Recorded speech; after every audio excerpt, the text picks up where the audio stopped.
لا إله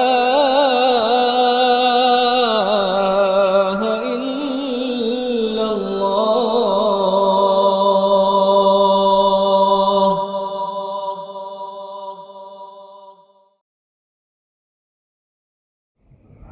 Bismillahirrahmanirrahim. Assalamualaikum warahmatullahi wabarakatuh.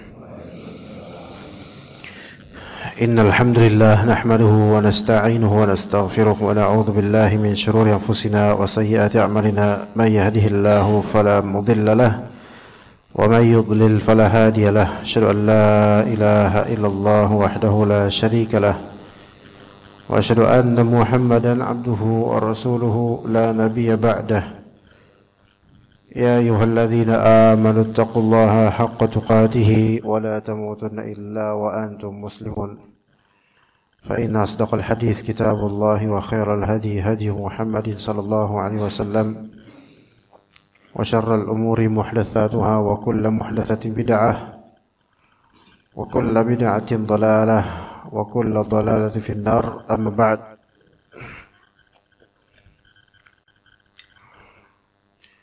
Bismillah.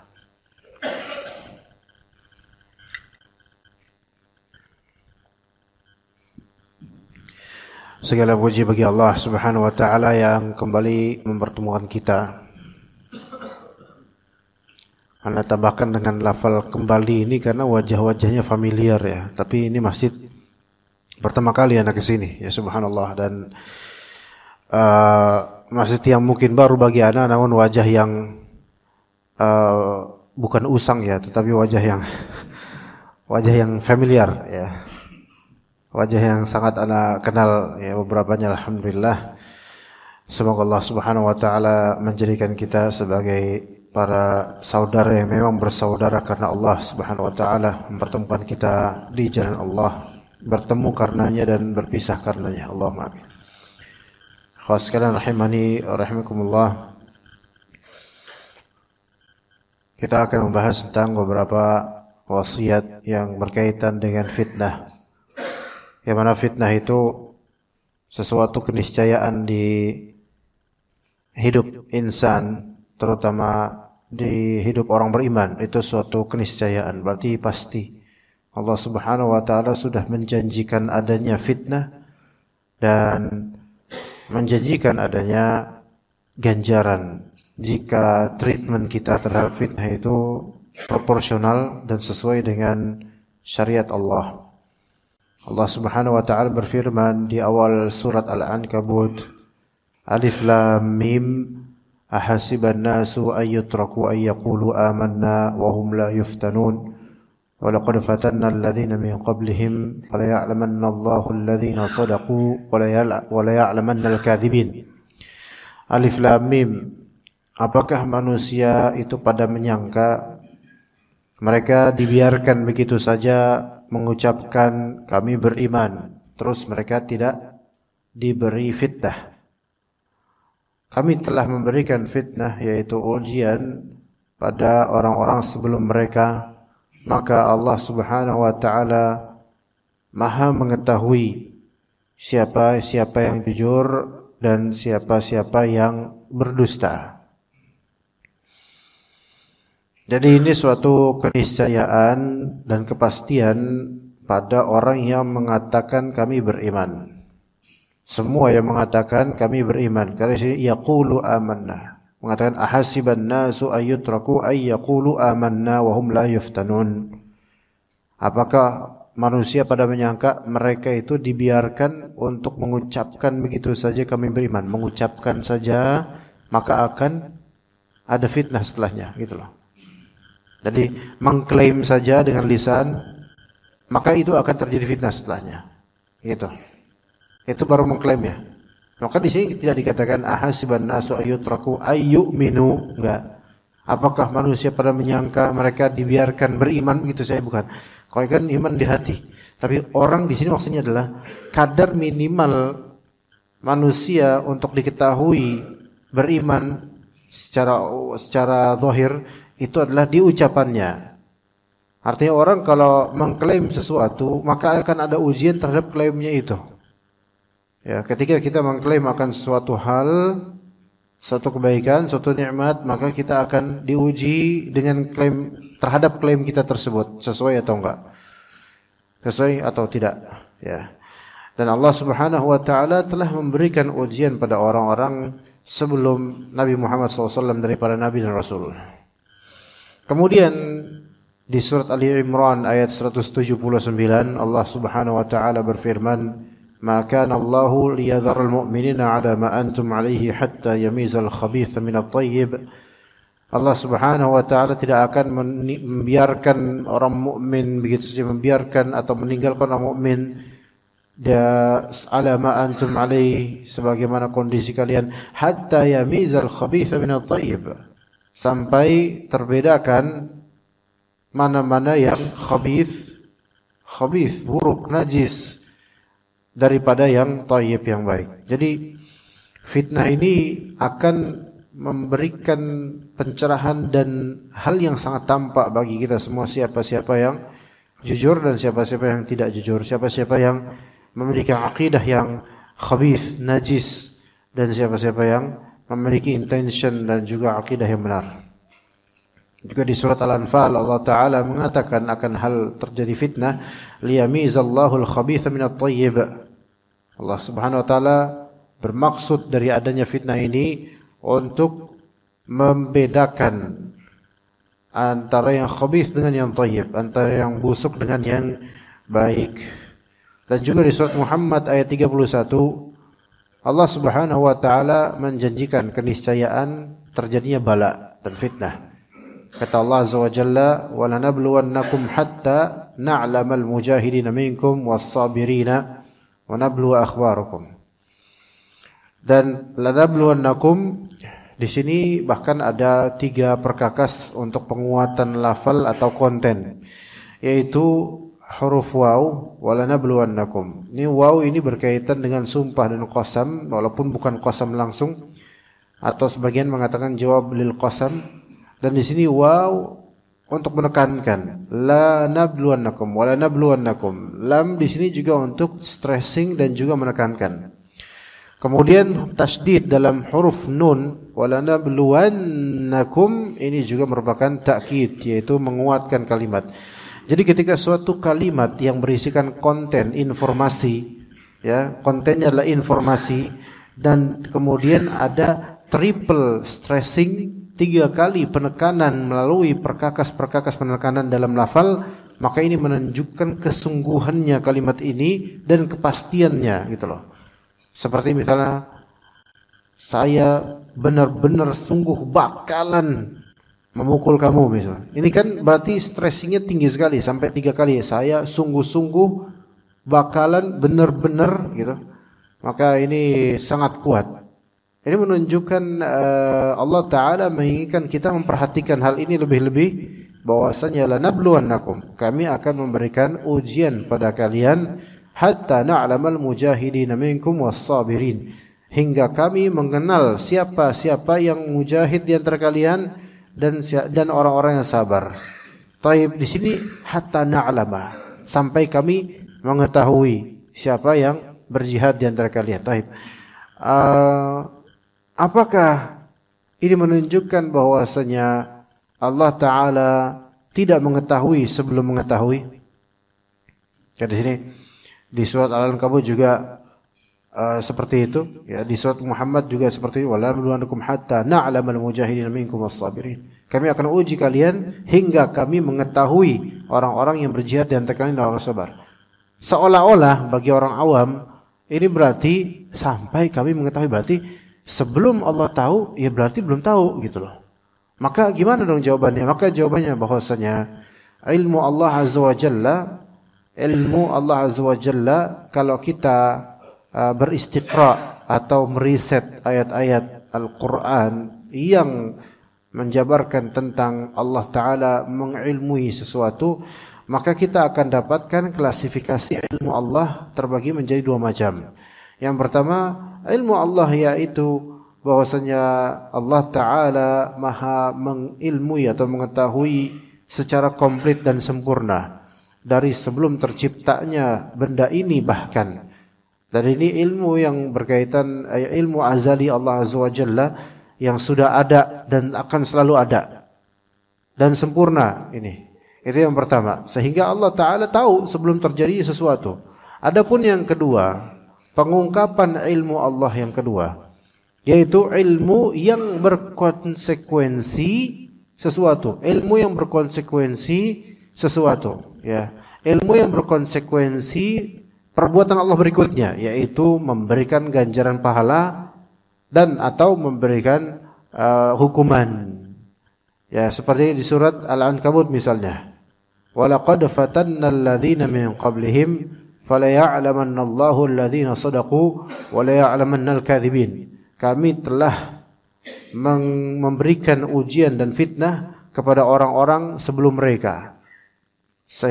Maka kami mengetahui, yaitu apa? Maka Allah Ta'ala mengetahui orang-orang yang jujur dan Allah Ta'ala mengetahui orang-orang yang dusta. Nah, sini terjadi fitnah menjadikan Allah Ta'ala mengetahui siapa yang jujur, siapa yang dusta. Apakah sebelumnya Allah tidak tahu? Enggak, sebelumnya Allah Ta'ala tahu siapa yang bakal jujur, siapa yang bakal dusta. Itu Allah Ta'ala maha tahu sebelum mereka diciptakan, bahkan sebelum langit bumi diciptakan.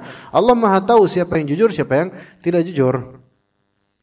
Tapi kenapa diungkapkan di ayat-ayat ini seolah-olah Allah Ta'ala baru tahu ketika itu terjadi? Makanya sebagian dari sekte Syiah itu meyakini al-bada namanya, yaitu bahwasanya Allah Ta'ala baru mengetahui sesuatu setelah terjadinya. Na'udzubillah min dzalik. Dengan dalil-dalil seperti ini jadi syubhat akidah pada sebagian pihak, ya. Seolah-olah Allah itu baru tahu setelah terjadinya sesuatu. Enggak, Allah Ta'ala maha mengetahui sebelum terjadinya, sebelum diciptakan makhluk-makhluk ini. Allah Ta'ala sudah tahu seluruhnya, completely, semua secara perfect. Semua tahu, Allah Ta'ala mengetahui segalanya. Tetapi ada ungkapan dalam ayat-ayat yang mengesankan bagi orang awam seolah-olah Allah itu baru tahu. Enggak, Allah sudah tahu. Dan kemudian ada jenis pengetahuan Allah Ta'ala yang memiliki konsekuensi berantai berupa apa? Berupa pahala, ganjaran, bantuan, pertolongan bagi orang-orang yang jujur, dan berkonsekuensi yaitu hukuman, azab, siksaan bagi orang-orang yang dusta. Ya begitu. Nah sekarang walillahil mathalul a'la. Misal sekarang kita ini orang tua dan kita mengenal anak dari A sampai Z, anak-anak kita, karena setiap hari kita tahu dia, setiap hari kita melihat dia, mengenal karakternya. Kita tahu di mana letak kalau misalnya kita bohong atau jujur, kita tahu. Misalnya kita uji anak kita nih, nah nguji ini kita udah tahu akan hasilnya gimana nih, akan dia punya kebiasaan bohong, misalnya gitu. Dia punya kebiasaan bohong. Terus kita uji dengan pertanyaan. Ya, kita uji dengan pertanyaan dan ternyata dia gagal dalam menjawab pertanyaan itu secara benar, atau kita tahu dia menjawab dengan bohong. Kita tahu. Nah, tapi sebelum dia bohong, kita tahu nggak dia bakal bohong? Tahu, karena emang ini anak kita ini, yang ini nih, emang kalau dalam tema ini dia suka bohong, menyembunyikan sesuatu dia. Nah, kemudian kita, oh kamu bohong ternyata. Kita buktikan kebohongannya. Bapak tahu sebelumnya kamu bakal bohong, kamu bakal menyimpan sesuatu ini, Bapak tahu. Maka kemudian kita berikan hukuman berupa mungkin, atau sebelumnya nasihat, kemudian kita berikan hukuman apa. Nah, sekarang pengetahuan yang terperbaharui ini, ya, apakah itu bermakna bahwasanya sebelumnya kita nggak tahu? Nggak, kita tahu kok. Kita tahu. Saya tahu, Bapak tahu kamu itu salah dalam masalah ini. Sebelumnya Bapak tahu. Bapak tahu kamu bakal bohong, Bapak tahu. Namun dengan adanya pertanyaan dan tes tadi, ujian tadi, itu untuk menjadikan hujah bagimu bahwasanya kamu bersalah, gitu.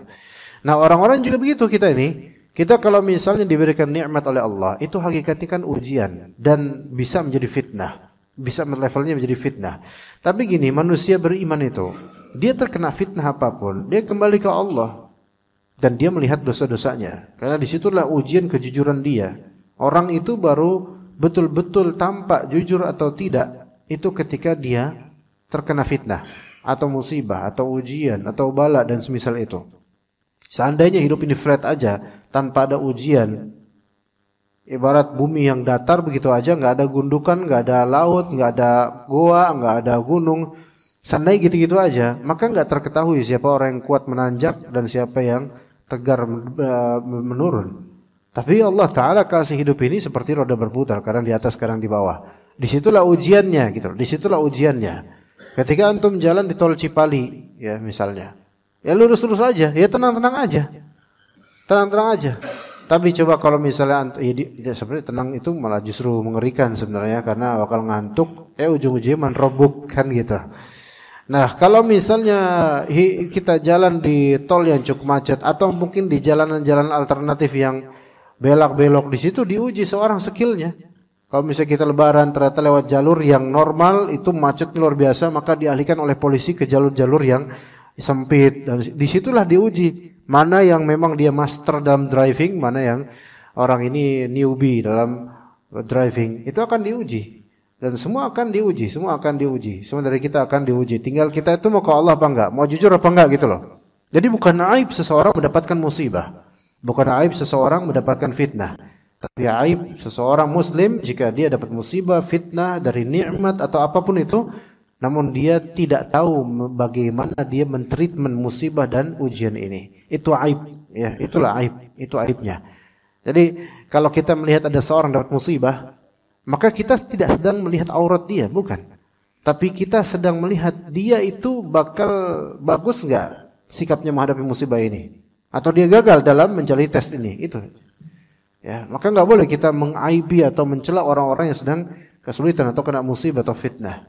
Melainkan kita belajar darinya. Kalau misalnya dia berhasil menghadapi musibah ini dengan baik, maka kita belajar, oh ini adalah contoh yang bagus. Tapi kalau misalnya dia ternyata gagal, nah disitulah aibnya. Disitulah aurat dia. Karena aurat-aurat itu akan tersingkap ketika diuji. Aurat-aurat yang ada di hati manusia dan hakikat manusia itu akan tersingkap setelah ketika dia diuji. Taib. Kemudian di surat Al-Anbiya Allah Subhanahu wa taala berfirman, "Wa nabluukum bisyarri wal khairi fitnah wa ilaina turja'un." Wa nabluukum bisyarri wal khairi fitnah di Al-Anbiya 35. Wa nabluukum bisyarri wal khairi fitnah.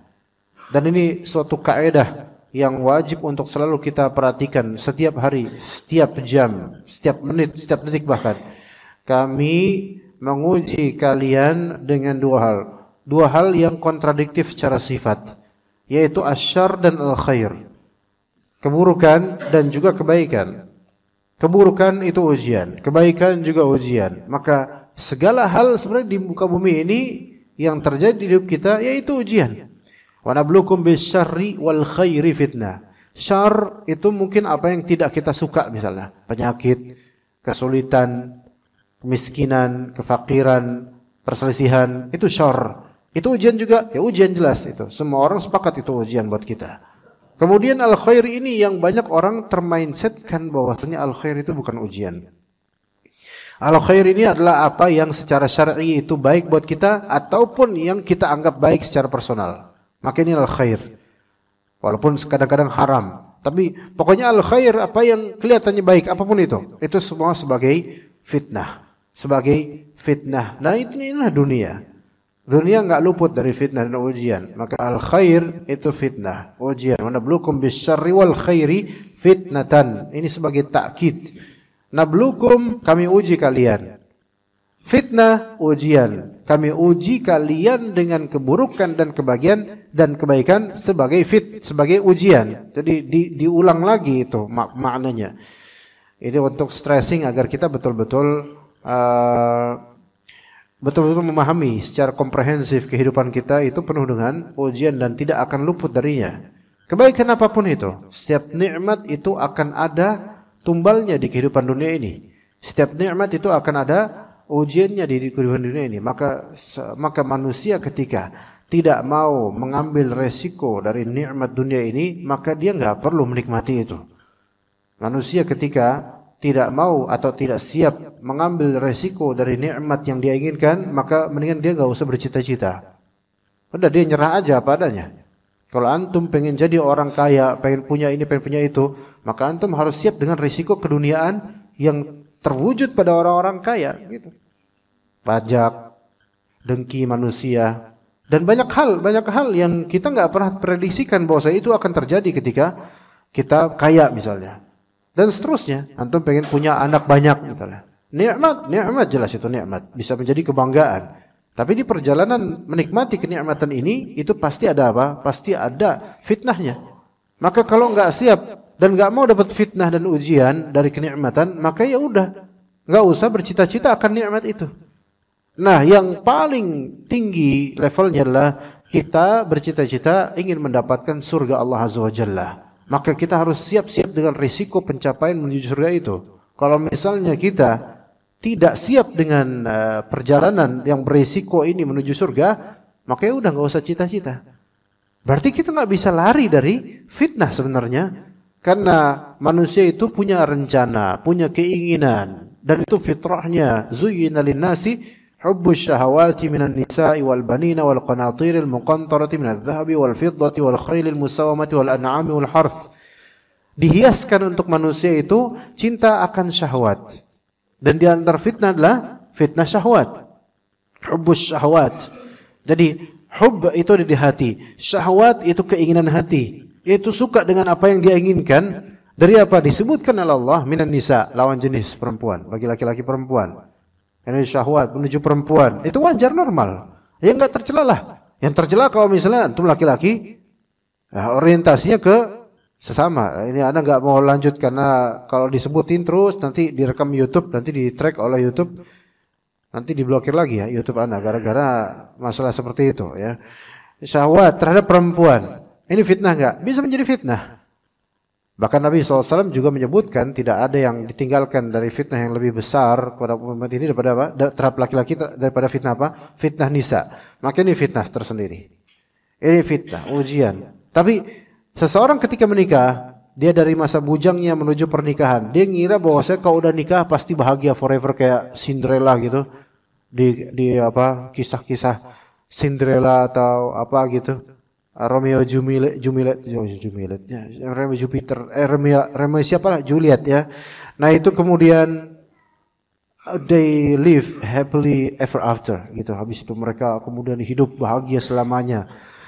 Ya. Itu di novel, di cerita-cerita kan kayak gitu. Setelah mengalami tantangan ujian yang berat gitu kan, mengarungi pertemuan dengan calon mertua, diomelin, ditanya kerjanya apa, terus dibully sama calon keluarga mertua dan seterusnya. Akhirnya kemudian apa? Kemudian nikah juga. Emang kalau udah nikah kemudian hilang tuh ujian. Makin mungkinan insyaallah. Makin ada ujiannya. Karena wa nabluukum bisyarri wal khairi fitnah. Ya untuk al khair ini, kebaikan ini, kenyamanan ini akan ada fitnahnya. Dan hubbus syahwat minan nisa, cinta dengan perempuan misalnya. Maka akan apa? Akan ada nanti ujiannya ada. Ya semua dari kita yang udah pernah nikah itu ya makanya jenggot sebagian bapak makin putih gitu. Iya. Makin ada beban pikiran. Taib semuanya hubbus syahwat minan nisa'i wal banin. Anak-anak. Ada istri, sekarang ada anak-anak. Dari istri ini, maksudnya melahiran dari ini anak kita. Seneng nggak? Seneng. Emang dikira kalau seneng di dunia itu terus nggak ada gitu efeknya, nggak ada kemudian sesuatu yang harus kita bayar dari kesedihan, pikiran, pembayaran dan seterusnya. Ada. Emang dikira anak gratis gitu, lahiran gratis, BPJS bayar. Dan itu yang gratis, alhamdulillah udah diasuransikan, tetap aja ada bayar untuk beli ini beli itu. Nanti ada lagi. Terus dah kemudian normal, hidup normal. Emang sekarang Pampers aja bayar. Antum ke Indomaret pasti beli Pampers, bukan minta Pampers. Ya kan beli ya. Itu Pampers yang dulu pakai bedong, pakai apa namanya? Pakai popok dulu. Dulu bini-bini zaman dulu itu nyuci tiap hari popok, nyuci lagi popok ya. Nah sekarang pakai Pampers. Gak ada perempuan sekarang yang mau disuguhin popok doang. Gak mau. Maunya harus pakai Pampers dan merek tertentu dengan ukuran tertentu. Masya Allah. Begitu. Beda zamannya. Itu konsekuensinya. Ya. Belum yang lain-lainnya. Nanti anak kemudian sekolah ini itu dan seterusnya dari banyak kemauan-kemauan. Itulah nikmat yang kemudian ya kita akan tahu ada ujiannya. Sebagian dari perempuan di zaman sekarang nih, sebagian dari perempuan, ingat perempuan zaman sekarang banyak yang belum nikah jemaah. Anda nggak tahu ini kabar gembira buat antum atau gimana, Anda nggak tahu. Banyak perempuan masih belum menikah nih. Usia 28, 29, 30, di atas 30 bahkan. Itu subhanallah. Ini suatu problematika di zaman ini. Ya. Banyak yang belum menikah. Nah, taib. Kemudian mereka nyari laki-laki. Ya. Untuk mau menjadi imam mereka. Nah, mereka mendambakan pernikahan itu seperti film-film Korea. Gitu. Nah, karena sebagian perempuan yang belum nikah ini suka sama Korea. Iya, belum sibuk dengan tangisan anak soalnya. Lihat Korea dan seterusnya. Nah, ketika kemudian menikah, ternyata banyak hal-hal yang berat kok nggak movie like gitu, nggak seperti yang di film ya. Ente salah sih. Makanya nonton tuh Sidul Anak Sekolahan yang ditonton. Tuh banyak ujiannya tuh. Nontonnya film-film yang indah-indah doang. Ya kan? Maka kemudian akhirnya sebagian dari perempuan sekarang yang Gen Z yang mulai menikah itu ketika menghadapi problematika rumah tangga, maka kemudian berkata, "Duh, ternyata lebih enak dulu ya nggak nikah ya. Ternyata nikah berat juga ya." Nah, ini salah satu ini bapak-bapak yang sudah punya putri, gadis ya, atau punya mantu sekarang, ini harus banyak-banyak menasihati dalam masalah seperti ini. Karena ini bukan masalah ringan, ini bukan perkataan ringan, karena ini perkataan ini nanti akan menjurus kepada tidak bersyukur, kemudian menggugat takdir Allah. Hati-hati, ini masalah akidah nanti ke depannya. Harus ditanemin dari awal sebelum menikah, kamu akan menghadapi banyak tantangan dan ujian. Karena nikmat dari Allah itu enggak gratis begitu saja tanpa adanya tantangan atau ujian. Akan ada fitnah nanti. Maka harus bersiap dari sekarang dan bersabar. Dan jangan berandai-andai. Sebutin dalil-dalilnya, ada di kitab Tauhid, Pak. Makanya sebelum putri antum nikah, khatamin dulu kitab Tauhid. Antum yang ngajarin gitu, Masya Allah. Antum ustadznya putri antum, diajarin tentang masalah kalimat lau taftahu amal syaitan, yaitu perkataan seandainya itu akan membuka amalan syaitan berikutnya. Penyesalan, berandai-andai, menggugat takdir, enggak terima dengan apa yang Allah putuskan padanya, enggak mau ridho dengan Allah Azza wa Jalla, terus mencaci maki keadaan, bahkan sampai level mulai mengunderestimate atau mencaci maki Rabbnya, na'udzubillah min dzalik. Itu level yang paling buruk. Baik, jemaah sekalian rahimani wa rahimakumullah. Semua dari syahwat tersebut, lawan jenis, kemudian anak-anak yang kita inginkan, kemudian al-qanatiril muqantarah, harta benda perhiasan yang begitu menjulang banyak, dari pertanian, peternakan, apa yang kita miliki itu semua adalah keinginan manusia. Tapi kalau kita perhatikan, segala apa yang kita miliki dari nikmat yang baru, itu akan ada nanti pada waktunya ujiannya. Semuanya. Semua itu. Bahkan sampai sesuatu yang ma'nawi seperti ilmu, itu akan ada tesnya, akan ada ujiannya. Sampai ustadz yang ngomong kayak gini nih, habis ngomong bakal dapat ujian. Gitu. Jadi semakin banyak ustadz dapat jadwal ngomong, itu semakin banyak ujiannya. Jadi makanya kesian. Makanya jangan suka undang ustadz. Gitu. Iya. Jadi ustadz manapun, semakin dia ngomong ke umat, apapun itu materinya tentang ilmu agama, itu Allah Ta'ala akan uji dengan apa yang dia omongin. Jadi kita akan diuji dengan apa yang kita suarakan.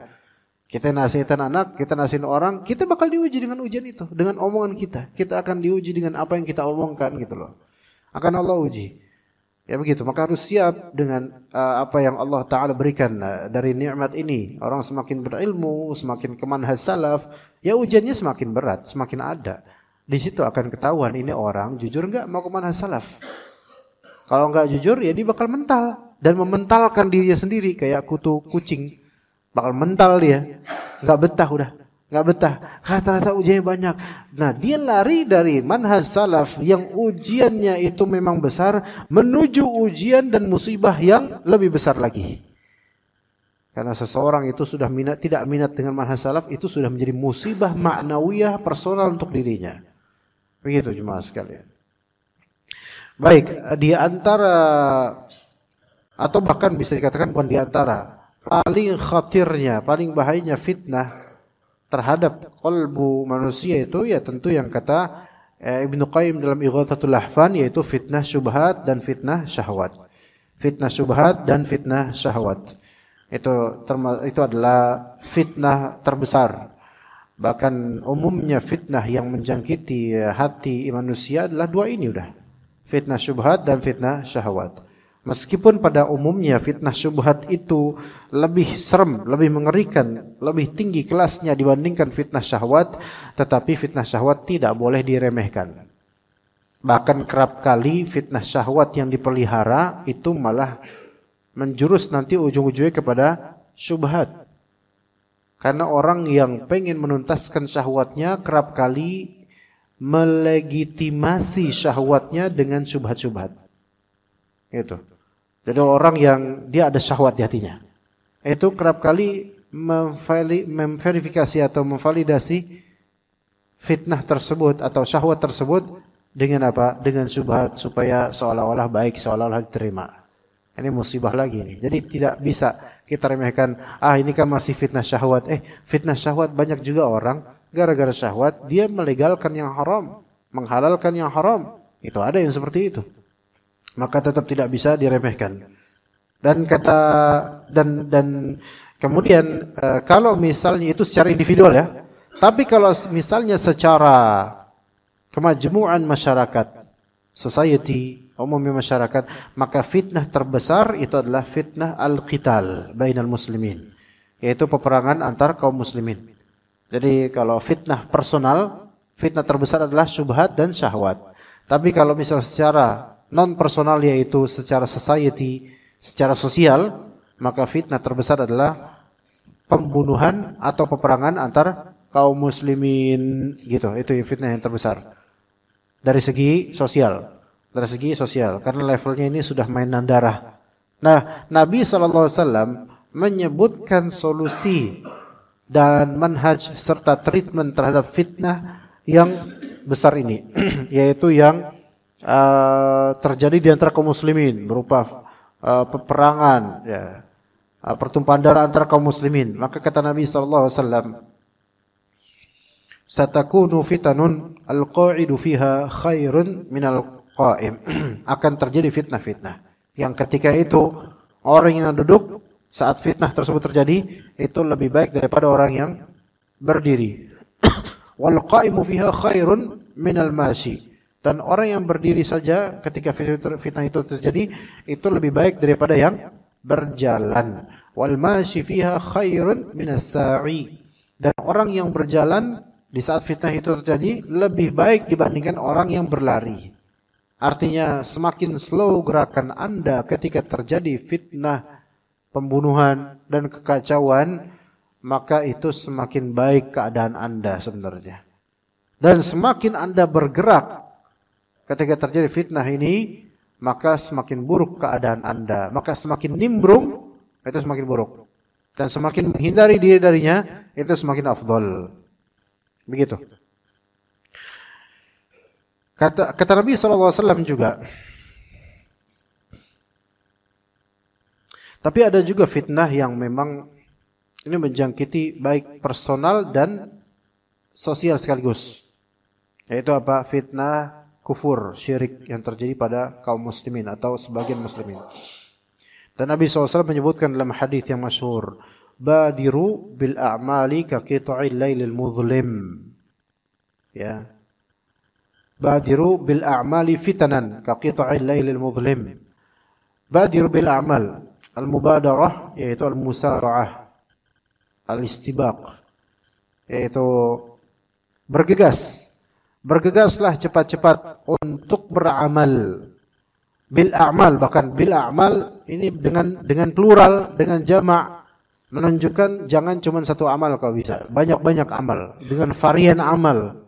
Fa idza faraghta fansab, kalau misalnya kamu nganggur, enggak ada kerjaan, langsung isi lagi dengan amal lain. Badiru bil a'mal, bergegas. Ini perintah untuk bergegas, bukan beramal doang, tapi bergegas. Berarti cepat-cepat. Don't wait for the time, jangan nunggu waktu, langsung beramal ketika emang kosong waktunya. Fitanan, sebagian menafsirkan fitanan di sini sebelum terjadinya fitnah, ada yang menafsirkan gitu. fitnah. Sebelum terjadinya fitnah. Jadi preparation, bergegas beramal, latih diri untuk terbiasa beramal terus-menerus sebelum terjadi fitnah. Jadi sebelum itu terjadi, kita sudah punya persiapan. Sehingga nafas kita tidak terengah-engah ketika terjadi fitnah. Karena orang ketika tidak ada pemanasan, dia akan ngos-ngosan. Tapi orang ketika sudah ada pemanasan sebelumnya, preparation, sudah tahu ancar-ancarnya, dan sudah tahu di mana dia harus memposisikan dirinya, maka ketika terjadi fitnah, bagi dia itu sebenarnya nggak begitu berat. Ya, seperti itu. Maka di saat aman, ingat Allah Azza wa Jalla. Di saat nyaman, dekat sama Allah Azza wa Jalla. Kata Nabi SAW, ta'arraf ilallahi fir raha, ya'rifka fi syiddah. Kenalilah Allah Ta'ala di masa mudah, maka Allah Ta'ala mengenalimu di masa susah. Jadi orang kalau misalnya di masa nyaman seperti tentram nih, belum terjadi fitnah di Jatiwaringin, semua baik-baik aja. Nah, justru di masa seperti inilah, ayo kita siap-siap. Siap-siap dan terus beramal. Agar ketika nanti terjadi fitnah misal di Jatiwaringin, chaos dan seterusnya, kita itu sudah biasa tercandukan dengan amal soleh. Dan kita akan melihat bahwasanya ini adalah fitnah dunia yang memang berat, tapi sebenarnya ringan jika kita itu tetap fokus dalam beramal soleh dan istiqamah dengannya. Begitu jemaah sekalian.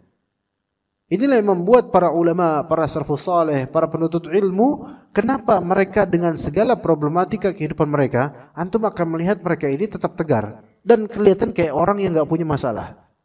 Karena apa? Karena di masa-masa normal itu tetap tercandukan akan ilmu dan amal soleh. Maka di masa fitnah, dia nggak bisa lepas daripada ilmu dan amal soleh.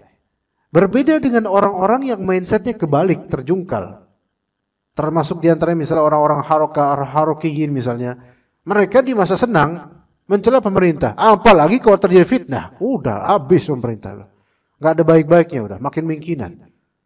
Kebalik makanya. Makanya mental kita dididik sejak di masa mudah. Allah memberikan kita kesempatan untuk melatih diri, mengolahnya dengan ilmu dan amal soleh di masa muda ini. Supaya nanti dibekali di masa susah, kita sudah punya bekal untuk nafas dengan normal. Begitu, karena sudah punya preparation sebelumnya. Alhamdulillah. Itu yang Nabi SAW inginkan dengan badiru bil a'mali fitanan. Kalau ditafsirkan, bergegaslah beramal sebelum datangnya fitnah. Ya. Makanya di kalimat berikutnya di sebagian riwayat satakunu fitanan, akan terjadi nanti fitnah-fitnah.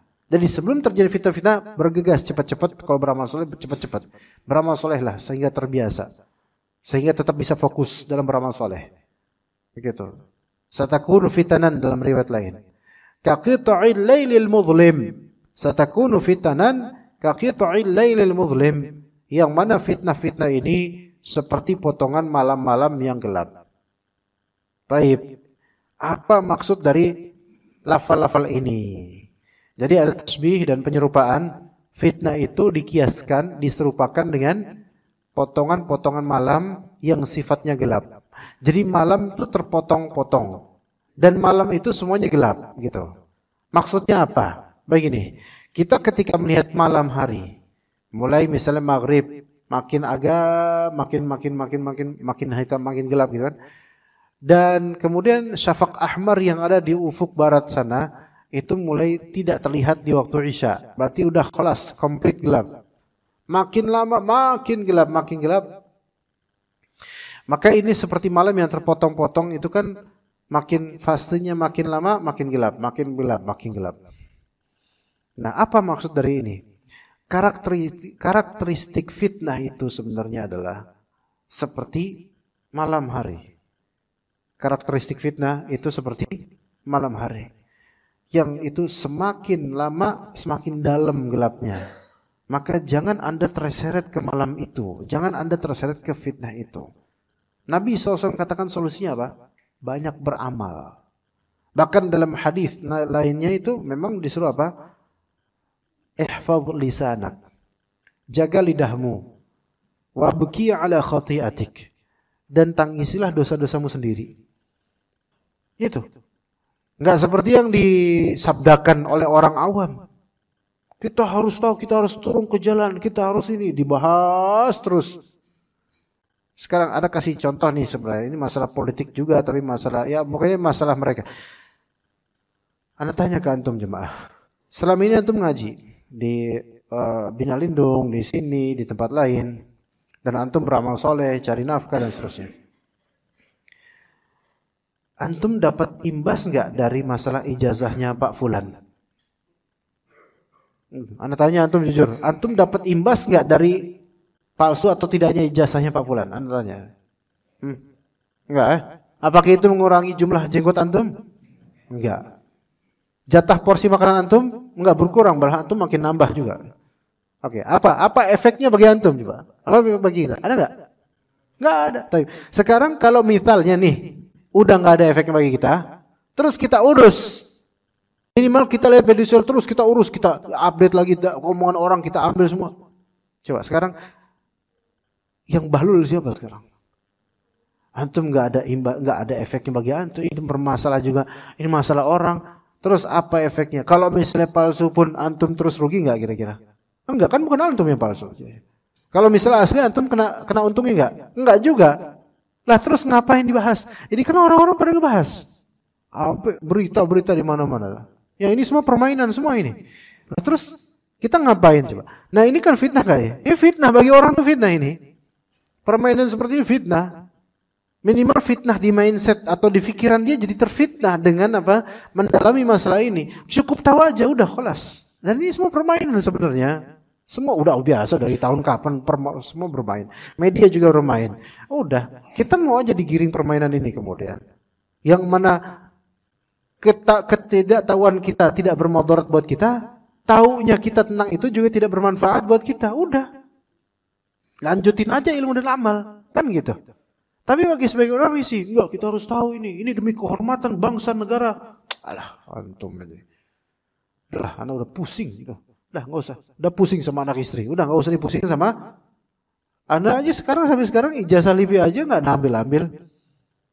Makanya anak kalau bilang Hasan Al-Jaizi LC, waduh, anak udah capek Pak untuk ngelarang orang di LC-in anak. Anak jangan di LC-in dah, udah. Hasan Al-Jaizi tok gitu, TOK tok udah gitu dah. Kalau usah di LC-in. Iya.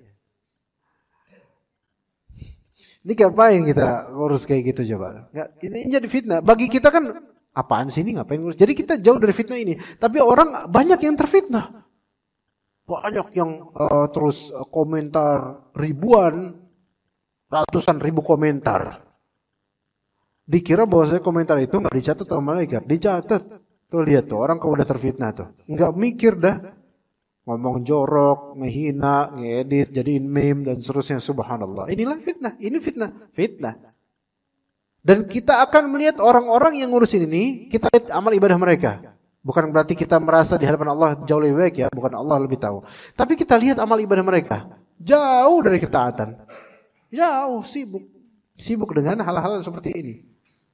Nah, makanya Nabi benar, badiru bil amal. Segeralah beramal sebelum terjadi fitnah. Yang mana makin terus-menerus makin mungkinan kalau kita terseret. Biasanya yang keseret itulah orang-orang yang lepas kontrol amalannya. Baru keseret tuh, karena dia nggak ada fokus amalan. Coba kalau kita fokus, menuntut ilmu, belajar, ngajar kalau memang ada medannya. Udah fokus di situ. Itu hidup kita tuh aman kok. Beneran aman. Bahkan jemaah sekalian kalau misalnya kita mau menuntut kezaliman pemerintah, capek. Coba sekarang sezalim-zalimnya pemerintah misalnya. Walaupun posibilitas pemerintah bisa zalim, namanya penguasa yang non syariah, yang jahil nggak ngerti ilmu syariah banyak zalim, ya itu memang sudah keniscayaan. Tapi coba kok kita fokus di masalah itu. Sholat, ngingat muka fulan. Dulu saya coblos, sekarang pengen saya coblos beneran mukanya gitu. Kesel sendiri, capek. Coba kalau kita fokus di amal soleh. Dengan maksud kita pengen nambah derajat di sisi Allah. Kita fokus memperbaiki diri kita. Kita fokus menambah iman kita dan seterusnya. Itu lebih nyaman, benar-benar. Alhamdulillah. Itu yang Rasulullah SAW wasiatkan dan pesankan untuk kita. Badiru bil a'mal. Persiapkan untuk segera bergegas beramal sebelum terjadi fitnah. Dan orang-orang yang kenapa orang-orang mudah terseret dengan fitnah? Karena mereka tidak punya persiapan ketika di masa nyaman. Akhirnya ketika terjadi fitnah, mereka kemudian terseret mudah dengan mudah. Ya begitu. Kemudian kata Nabi SAW, fitnah ini karakternya selain qaqita'il lail muzlim, yusbihu ar-rajulu mu'minan wa yumsi kafira. Yang mana saat itu seseorang di pagi hari boleh beriman, tapi di sore hari itu bisa kafir. Wa yumsi mu'minan wa yusbihu kafira. Seseorang sorenya beriman, besok pagi kafir. Artinya waktu begitu cepat dan perubahan begitu drastis, gitu loh. Waktu begitu cepat dan perubahan begitu drastis, dan it happens, itu terjadi pada zaman sekarang. Itu terjadi pada zaman sekarang. Orang yang antum kenal dia baik, ternyata besoknya karena ada bayaran tertentu jadi jahat. Orang yang tadinya muslim, mukmin, tiba-tiba murtad. Ya na'udzubillah min dzalik. Ada mungkin bukan murtad secara ofisial, tapi secara lidah. Ada orang yang dulunya bermanhaj salaf, ya, di antara komunitas salafus ahlus sunnah salafiyin. Terus tiba-tiba kita dengar kabarnya sekarang dia justru menentang beberapa hadis Nabi, itu diejek oleh dia. Mungkin yang diejek adalah salafiyin, tapi hakikatnya dia itu melecehkan prinsip-prinsip Nabi SAW dalam beberapa masalah. Itu bisa terjadi. Kemudian kita kaget, kok bisa ada orang seperti ini? Bisa. Zaman udah seperti ini. Tapi Nabi SAW memberikan kunci jawaban dari pertanyaan, kok bisa ada orang kayak gini? Sebabnya apa? Kunci jawabannya apa? Yabi'u dinahu bi'aradim minad dunya. Ini kuncinya. Yabi'u dinahu, menjual agamanya dengan arad minad dunya, dengan jajaan dunia. Arad itu barang jajaan, barang tampilan. Misalnya kita Islamic Book Fair, itu namanya ma'rad. Nah, ma'radun itu tujuannya supaya cepat dibeli. Ya, itu ma'rad itu tujuannya supaya dibeli. Ya, misalnya kita ada flash sale misalnya. Ya, ini kita punya dagangan nih. Dagangan itu kan ada yang disimpan stoknya dan ada yang ditampilin di etalase. Dan maksud tampilan etalase itu supaya orang minat melihat sampelnya, cepat beli, kan gitu. Nah, kalau barang dagangan disimpan semua, nggak ditampilin, ya orang, bang, yang dijual apa bang? Ada lah, mau beli nggak? Ya apa barangnya? Ya ada. Kayak gimana barangnya? Ya nanti pas sudah beli, ente baru coba. Nah ini kan orang nggak bakal membeli, tapi diperlukan ard, yaitu ditampilkan, dijajakan, makanya ditampilkan. Nih barang-barangnya nih, sok diambil, dibeli. Nah, udah coba kan, beli. Nah, pegang, beli berarti. Gitu, masya Allah, pegang beli. Serem amat. Pokoknya ini namanya ma'radun, yaitu tampilan untuk barang-barang jajaan. Nah, dunia tuh kayak gitu. Jadi, kenapa orang menampilkan barang dagangannya? Ghoyah dan tujuannya apa? Tujuannya supaya cepat hilang, bukan cepat hilang, cepat dijual, cepat terjual, cepat dibeli gitu. Itu tujuannya, ya. Jadi dalam ilmu kalam itu kan ada istilah di antara hawadits, itu ada yang a'rad namanya. A'rad itu sesuatu yang bisa berubah-ubah, cepat hilang, cepat berubah-ubah, itu namanya. Nah, jadi a'rad itu sesuatu yang cepat berubah, cepat hilang. Dan Nabi SAW mensifati yabi'u dinahu bi'aradhi minad dunya. Dunia disifati dengan aradnya, yaitu jajaannya yang cepat hilang. Itu dunia tuh. Kalau kita perhatikan kayaknya iya benar, seperti itu dunia itu. Yabi'u dinahu, menjual agamanya. Jadi agamanya jadi bahan barteran. Dijual agamanya. Agama itu sesuatu yang sabit, yang netap di hati harusnya. Tapi dia copot itu agama dan dia ganti dengan sesuatu yang sedikit-sedikit hilang, sedikit-sedikit hilang. Agama itu sesuatu yang sabit, Pak. Sabit itu nancep, makanya ada bulan sabit. Kenapa bulan disebut bulan sabit? Ayo Pak, ayo. Kenapa bulan disebut bulan sabit? Dari bahasa Arab. Sabit. Karena kuat. Nancep di mana? Lancip. Jadi nancep gitu Pak ya? Enggak Pak. Sabit karena sabit artinya tetap. Tetap di sini menetapkan akhir bulan dan awal bulan. Coba bulan purnama pertengahan bulan Hijriah bukan Pak? Iya. Iya. Hilal itu biasanya kelihatan sabit atau purnama? Sabit lah kalau hilal Ramadan purnama. Purnama ini kok purnama gitu kan? Lah bingung dia kan? Ente lihat hilal atau ngeliat apa? Ini hilal tapi purnama. Enggak lah. Ya. Purnama bahasa Arabnya apa? Badrun. Ya. Jadi kalau Ustadz tapi Ustadz Badru, berarti Ustadz Purnama. Ya. Tapi jangan beliau Ustadz Purnama, enggak kenal. Jadi Purnomo, kalau ada orang namanya Purnomo, Jawa, itu Badrun itu. Gitu.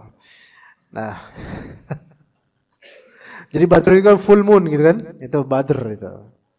Abdul Razak Al-Badr, jadi masih bulan purnama gitu. Tapi kalau misalnya sabit bulan crescent gitu, itu sabit gitu. Karena di bulan itulah terisbatkan gitu. Karena ada sidang isbat sabit. Kita kok ngomongin itu ya? Ya, aurat ya, nah taib. Agama itu sesuatu yang sabit, sesuatu yang melekat di hati. Dan dia bisa konsisten agama itu. Beda dengan dunia. Jadi ada din, ada dunia. Din itu adalah agama yang berisikan akidah dan amal, dan itu yang mengakar di hati harusnya. Adapun dunia itu sesuatu yang sifatnya arad, dia bukan sabit. Kalau din, ya itu kalau bahasa kita supposed to be gitu, harusnya dia konsisten. Karena dia berisikan akidah di hati dan juga amal soleh dengan niatan-niatannya. Ya. Tapi yang konsisten dan istiqomah ini malah justru dicabut, ditukar dengan apa? Dunia yang bersifat arad. Arad itu sesuatu yang cepat sekali berpalingnya, cepat sekali hilangnya, dan itulah karakter dunia. Itulah karakter dunia. Ya. Ya manusia, kata Nabi SAW, manusia itu kalau dikasih 2 lembah, dia akan minta lembah berikutnya. Karena cinta dunia. Iya, manusia itu kalau cinta dunia nggak bakal puas dengan apa yang dia punya sekarang. Itu yang membuat dunia itu disifati sebagai arad, yaitu mudah hilang. Mudah hilang dari hati kecintaannya. Dia nyari lagi berikutnya untuk dunia berikutnya. Makanya haus terus. Dan inilah fitnah yang udah sampai ke qalbu insan, sampai dia rela untuk meninggalkan dan menanggalkan agamanya demi hal-hal yang sifatnya dunia. Sampai ke hatinya, dia terus kemudian kehausan akannya, dan naudzubillah kalau dia mati dengan itu semua. Makanya penting sekali untuk kita konsisten dalam beramal. Badiru bil amal. Jangan sampai di masa fitnah kita terseret kemudian qalbu kita dipenuhi dengan keinginan-keinginan dunia. Sebenarnya masih banyak yang bisa disampaikan, namun ternyata waktu sudah jam 6 lewat 10. Kalau mau Anda simpelkan, di sini ada beberapa hal wasiat yang wajib untuk ditunaikan muslim ketika terjadi masa fitnah. Disebutkan ada beberapa secara simpel. Yang pertama, at-ta'awudz minal fitani ma dhahar minha wa ma batan. Berlindung kepada Allah dari fitnah lahir batin. Dari fitnah lahir batin. Ya, dari fitnah lahir batin. Berlindung, meminta perlindungan pada Allah dari fitnah lahir batin. Itu ada hadis Nabi SAW yang menyatakan ta'awwadzu billahi minal fitani ma dhahara minha wa ma batan. Berlindunglah kalian kepada Allah daripada fitnah-fitnah, baik yang tampak maupun yang tidak tampak. Baik yang tampak maupun yang maknawi. Jadi pelafalnya Allahumma inni a'udzubika minal fitani ma dhahara minha wa ma batan. Itu. Atau pakai bahasa Indonesia juga enggak apa-apa. Jadi pertama berlindung pada Allah dari fitnah-fitnah. Juga termasuk doa sebelum salam. Apa doa sebelum salam? Allahumma inni a'udzubika min adzabi jahannam, min adzabil qabr, wa min fitnatil mahya wal mamat, wa min fitnatil masihid dajjal. Kemudian yang kedua, di antara yang wajib kita lakukan agar tidak terfitnah, merealisasikan tauhid dan ikhlas dalam beramal.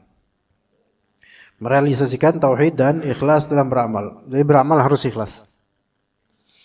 Melatih diri untuk ikhlas itu membuat kita selamat dari fitnah biidznillah taala. Dan sebaliknya, di antara faktor terfitnahnya seseorang adalah tidak terlatih untuk ikhlas dalam beramal. Jadi ikhlas itu membentengi diri kita dari fitnah. Makanya syaitan itu disebutkan dalam surat Al-Hijr. Syaitan paling kesulitan untuk menggoda hamba-hamba yang ikhlas. Kata Allah Azza wa Jalla menghikayatkan perkataan iblis, illa ibadaka minhumul mukhlasin. La ughwiyannahum ajma'in illa ibadaka minhumul mukhlasin. Aku akan menyesatkan mereka semua kecuali hamba-hambamu yang terpilih. Dalam qiraat lain, illa ibadaka minhumul mukhlisin. Itu kecuali hamba-hambamu yang ikhlas. Ya. Memang orang yang ikhlas itu susah dapat godaan beneran. Karena dia nggak ada keinginan dunia di situ. Susah dapat godaan. Tapi ke orang kalau misalnya udah kurang ikhlas atau nggak ikhlas, itu gampang dihasut oleh syaitan dengan kadarnya. Ya, jadi ikhlas itu kalau kita latihan terus ikhlas, maka kita membentengi diri kita dari fitnah. Kemudian yang ketiga, persatuan dan meninggalkan perselisihan. Persatuan dan meninggalkan perselisihan, namun di sini maksudnya adalah persatuan yang sesuai dengan syariat Allah Azza wa Jalla, bukan sembarang persatuan, bersatu dengan orang-orang fasik, bukan. Tapi bersatu dengan syariat Allah Azza wa Jalla. Sesuai Al-Quran dan juga Sunnah. Kemudian yang keempat, al-hirs 'ala al-ibadati ayyam al-fitan. Yaitu berhasrat untuk beribadah di hari-hari fitnah. Ya, berhasrat untuk beribadah, bukan hanya ibadah biasa, tapi ada hasrat dan betul-betul pengen terus beribadah di masa fitnah. Yang Nabi SAW sudah katakan tadi, badiru bil a'mal, ya. Bisa itu hadisnya. Bisa juga dengan hadis lainnya, yaitu kata Nabi SAW, al-ibadatu fil harji ka hijratin ilayya. Ibadah di masa pembunuhan, yaitu banyak orang pembantai bunuh, fitnah di mana-mana, itu seperti hijrah menujuku. Yaitu adanya ketentraman, ketenangan, seolah-olah bersama Nabi SAW dalam menghadapi fitnah ini. Al-ibadatu fil harji ka hijratin ilayya. Baik. Kemudian yang kelima, hal yang bisa membentengi kita dari fitnah, at-tabayyun dan at-tathabbut. Klarifikasi dan verifikasi. Untuk segala kabar yang terjadi itu harus ketat. Dan adamu tasdiqis syai'at. Jangan mudah percaya pada yang berseliweran. Termasuk yang di berita-berita yang rame-rame itu semua kena. Ya orang kalau misalnya di antara jemaah yang mungkin pernah kerja di media ya kan. Ya, udah tahu lah kayak gini lah. Ini permainan semua. Jadi nggak usah terlalu dipusingkan ya. Nah, jadi tidak mudah percaya ini benar, ini salah. Nah, sekarang itu orang-orangnya sangat mudah terhasut dengan postingan-postingan media sosial loh. Banyak sekarang reels video atau shorts videos ya. Bahkan sampai level cuman tabrakan doang nih. Kubrak tabrakan. Itu netizen ribuan komentar.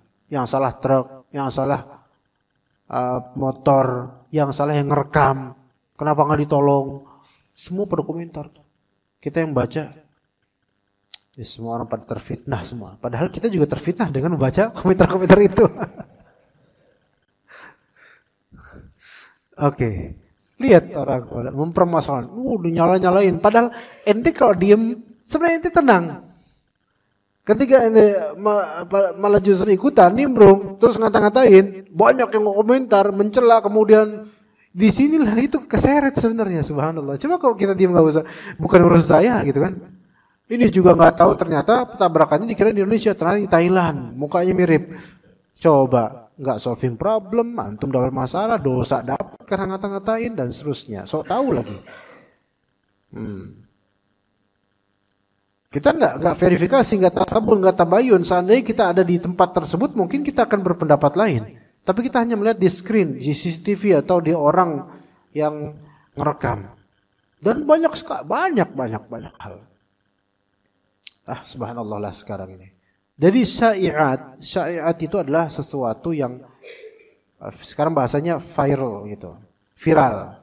Tersebar. Apapun itu. Dan sekarang kan tema-tema apapun yang tersebar banyak itu banyak banget Pak. Uncountable. Setiap hari itu selalu ada hal-hal yang baru. Antum coba aja. Reels antum terus. Sehari coba antum ini. Sehari subhanallah. Mungkin 4 jam misalnya antum kayak gini. Gak ada kerjaan gitu. Kayak gini aja. Apa ya? Apa yang tua-tua tuh? Udah kacamata kayak gini, dideketin. Layar juga terang kayak lampu tembak. Lihat bawah. Banyak yang seru emang dari short itu, tapi bikin bahlul. Beneran. Short video itu bikin bahlul. Antum kalau misalnya kepinteran, pengen bahlul dikit, bikin. Beneran. Kalau antum pinteran, pengen gimana caranya bodoh gitu, banyak nonton. Scroll scroll up down itu video itu yang short videos itu. Bahkan short videosnya para ustadz sekalipun sebenarnya itu tidak membuat pintar. Ini kita bikin karena untuk filler aja supaya orang tuh seenggaknya nggak usah nonton yang remeh-remeh lah, remah-remah rengginang itu jangan ditonton lah gitu. Kongguannya ini yang ditonton gitu kan. Yang remah-remah nggak usah lah gitu, pengennya gitu. Tapi tetap antum kalau banyak belajar dari short videos, nggak pinter-pinter beneran deh. Ada nggak seorang ustadz lulusan mana? Ana lulusan Universitas Alam gitu, Universitas Kehidupan. Selama ini belajar di mana siapa? Sama Ustaz siapa? Ustaz Yazid, Abdul Hakim, Ustaz ini. Pernah kajiannya? Belum sih. Terus nonton di YouTube? Nonton. Kajian apa judulnya biasanya yang ditonton? Kitab apa? Enggak, reels aja. Ini ngomong pas mau mengajukan nikah ke calon mertua. Oh, jadi yang di CV itu berguru sama Ustaz Fulan ternyata hasil dari video, short videos gitu. Kira-kira diterima nggak pakai gini Pak? Enggak lah, ya. Ngaku-ngaku muridnya Ustaz Fulan, tapi ternyata cuman ngelihat video reels doang. Itu pun kalau dia bosan ganti sama Ustaz lain. Subhanallah. Dari syai'at yang populer, hal-hal populer itu banyak memperdaya orang-orang untuk tidak tabayun, tidak verifikasi, asal ceplos aja, komentar sana sini. Thalibul ilm enggak gitu. Antum lihat penuntut ilmu yang masih ngaji, itu rata-rata enggak banyak komen di media sosial. Kalaupun mengeluarkan dan menelurkan sesuatu, seenggaknya ada faedah gitu. Tapi antum lihat ikhwan-ikhwan pengajian sekarang yang dikit-dikit komentar di media sosial, itu adalah ikhwan-ikhwan yang sudah mulai nurun kadar ngajinya. Beneran, coba aja Pak. Buktinya bapak-bapak sini rata-rata dari wajah-wajahnya nggak suka komen. Ini apa ya? Iya, karena udah pusing dengan kehidupan sendiri kan. Jadi ngapain komen? Coba di sosial ngapain komen? Itu. Jadi nggak terfitnah dengan itu, alhamdulillah. Baik. Itu jadi 5 hal yang mungkin menjadi wasiat agar kita bisa menjalani kehidupan dengan baik di masa fitnah, dan semoga itu semua bermanfaat. Karena kita sudah waktu syuruk insyaallah, maka kita cukupkan kajian ini di sini sampai detik ini insyaallah taala. Barakallahu fikum jami'an. Terima kasih untuk Abu Hanif untuk undangannya dan juga jemaah sekalian untuk kehadirannya. Barakallahu fikum jami'an. Wa sallallahu ala nabiyina Muhammad wa ala alihi washabihi ajma'in. Sepertinya tidak ada pertanyaan kan ya? Nggak ada, insya Allah nggak ada. Kalaupun ada, disimpan aja ya.